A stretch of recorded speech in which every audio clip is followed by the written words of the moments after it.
What's up, YouTube? It's your girl DeeDee. Welcome back to the morning show.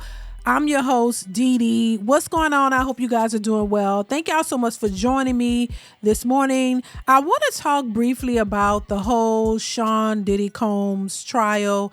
There's a lot going on. Someone asked if I would talk about it. We kind of talked about this in some live streams, but I wanted to kind of, pay attention or focus on the latest news regarding the whole case and what's happening. Baby, as I'm looking at some of the transcripts of the court proceedings, it's just very interesting to me. A lot of the bombshells that we've seen when it comes to Cassie wasn't really a bombshell, in my opinion. And of course, they wanted it to play out as, Cassie was this woman who was taken advantage of and that she was just forced to do all of these freak offs and do all of these things.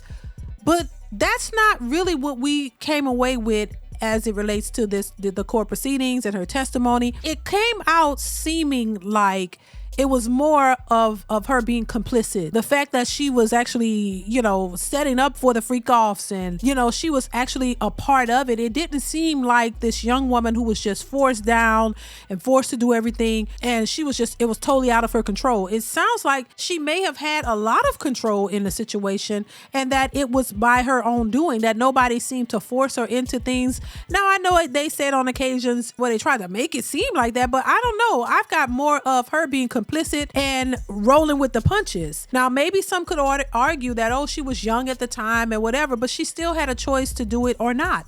And it seems like she was choosing to go along with the flow. I'm just saying, go along with the program.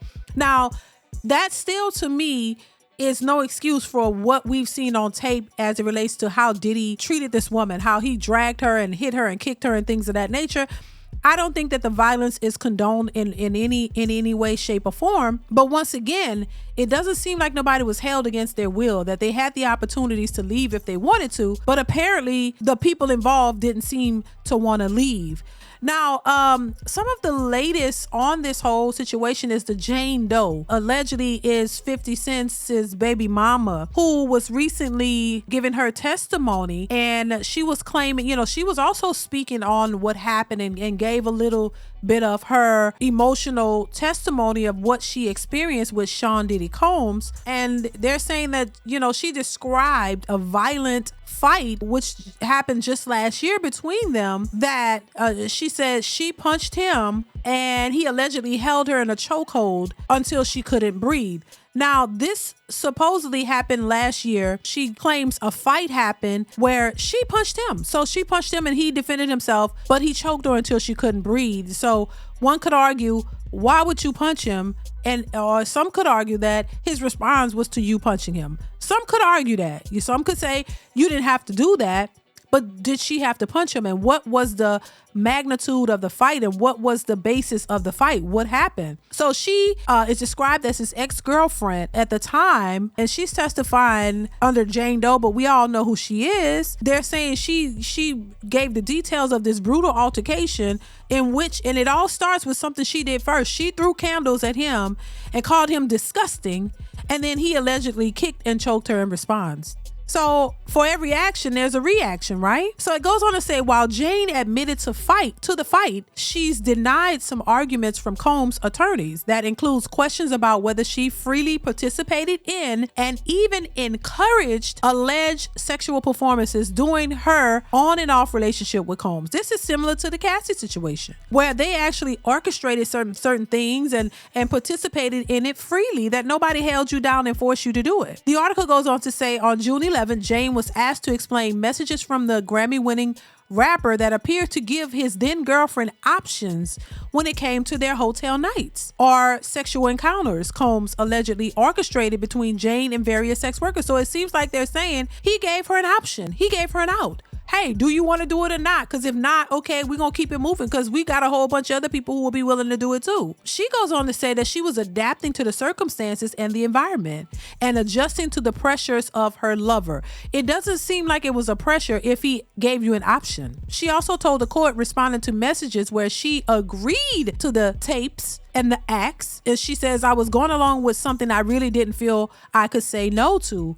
She says, I resent him for all of it. It also says Jane asked if $150,000 Diddy sent her is all I'm worth. So she asked him if the $150,000 that he allegedly sent her was all she was worth. She also confirmed she hadn't tried to solicit money from or sue him, that she had not tried to sue or elicit money from him. But they're asking, did he wire her around $150,000 over 3 years? She retorted, is that all I'm worth in 3 years? They asked, did you want more than that? She replied, does he think I'm worth more than that?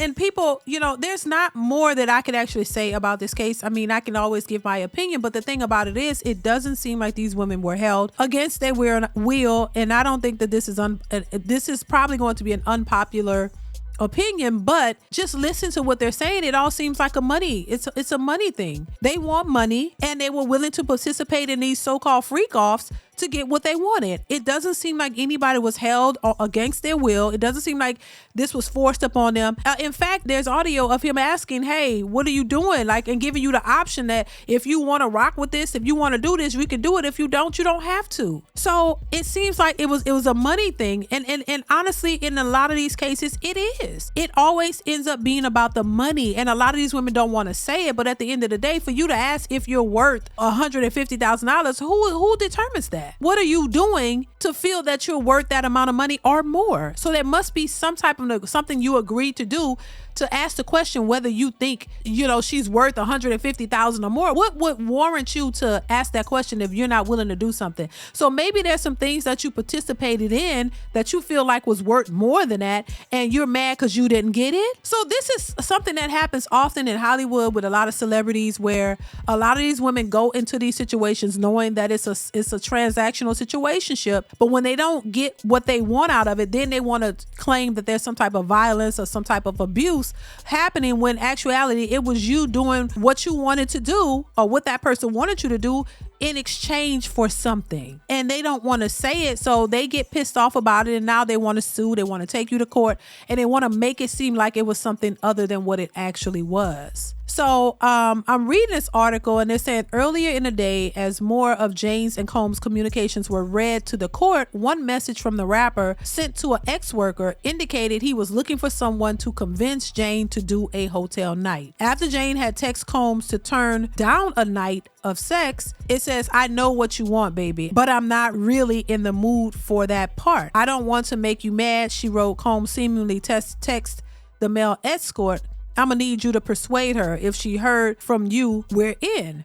So when Garagos asked Jane if seeing that message had made her upset, she replied, wouldn't that make you upset? And then it says, how could you go to another man's freak off? It says Garagos again asked Jane about the events of June 18th through the 19th, 2024, when Combs was allegedly first violent toward his then girlfriend. The witness was more explicit with her feelings about her encounter with an escort after their blowout fight. After the alleged violent altercation, Jane testified Combs saw she'd been texting an adult entertainer called Anton. Combs allegedly invited him over to the Los Angeles home and instructed her to take ecstasy and perform sex acts with Anton, even though she said she didn't want to. She recalled the days following the incident, saying, I was home recovering from a black eye after being forced to have sex with Anton. Garagos then clarified, but you didn't have intercourse, right? No, but that's a form of sex, Jane countered. Force oral, okay. The morning after alleged attacks and acts, Jane said Combs confronted her about going to another rapper's birthday party in Las Vegas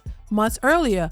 How could you go to another man's freak off? Said Combs, allegedly angrily. But Jane told him nothing happened, that she was merely there with a friend. So apparently she went to somebody else's freak off and he got mad. And I mean, child, this is just too much. It just seems like a back and forth of, I'm trying to make you mad because I'm not getting what I want, and you gonna get mad, and then all kinds of stuff just break out, fights, but then y'all still stay. It's like a toxic relationship. That's what it seems like to me. A toxic relationship. Jane testified that she had a weird feeling about him allegedly bringing a younger woman on a family trip at the time. As the couple agreed, Jane said there was just a ball of emotions that night, just resentment for so many things. Don't you think it's weird to date someone who can't buy their own alcohol? Jane said she asked Combs as the fight brewed. At one point, when Combs bent down to tie his shoe, Jane admitted that she pushed the embattled record executive head into the counter and threw a glass and 2 candles at him. Okay. While the candles didn't hit him, wax splattered on him. She also called him disgusting, a monster, and a pedophile. Jane previously said on the stand that she now knows the woman in question was younger than her, but not a minor. Okay. Combs has not been formally accused of assaulting a child. After pushing Combs, Jane said she tried to lock herself in different rooms, but he kicked the door in each time. She was telling him to leave and that she hated him, and he allegedly kicked her in the leg.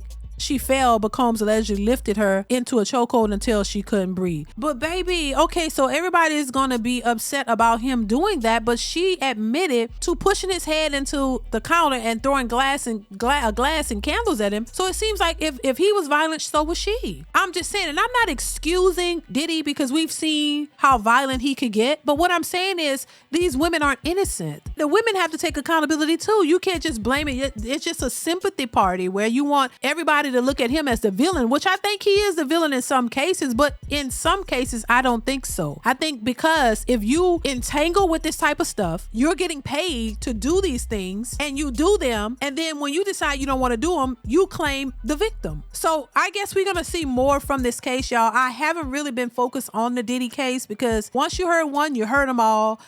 It is not what I thought it was going to be. I just thought it was going to be a bunch of, people being held down and being, drugged and just taken against their will doing stuff. And it's not really that. That's why I posed the question, is Diddy going to walk or is he going to ride? Is he going to walk or is he going to ride? Because a lot of this is bad, with all them bottles of baby oil, it's bad. But was this something that was done to people who didn't want it to be done to them? Or were these people complicit in the freak-offs? Were these people willing to do this and they knew what they were getting themselves into? What are your thoughts on it? Leave it in the comments. I want to hear what you have to say. Chime in. Also, if you have not subscribed to the channel and you love the content, go ahead and hit that subscribe button. It is free to subscribe, share, and like as well. Turn on that notification bell to be notified when I upload new content or go live. So definitely let me know your thoughts in the comments on this whole Diddy situation, you guys. I want to hear from you, and I will catch you in the next one. Bye.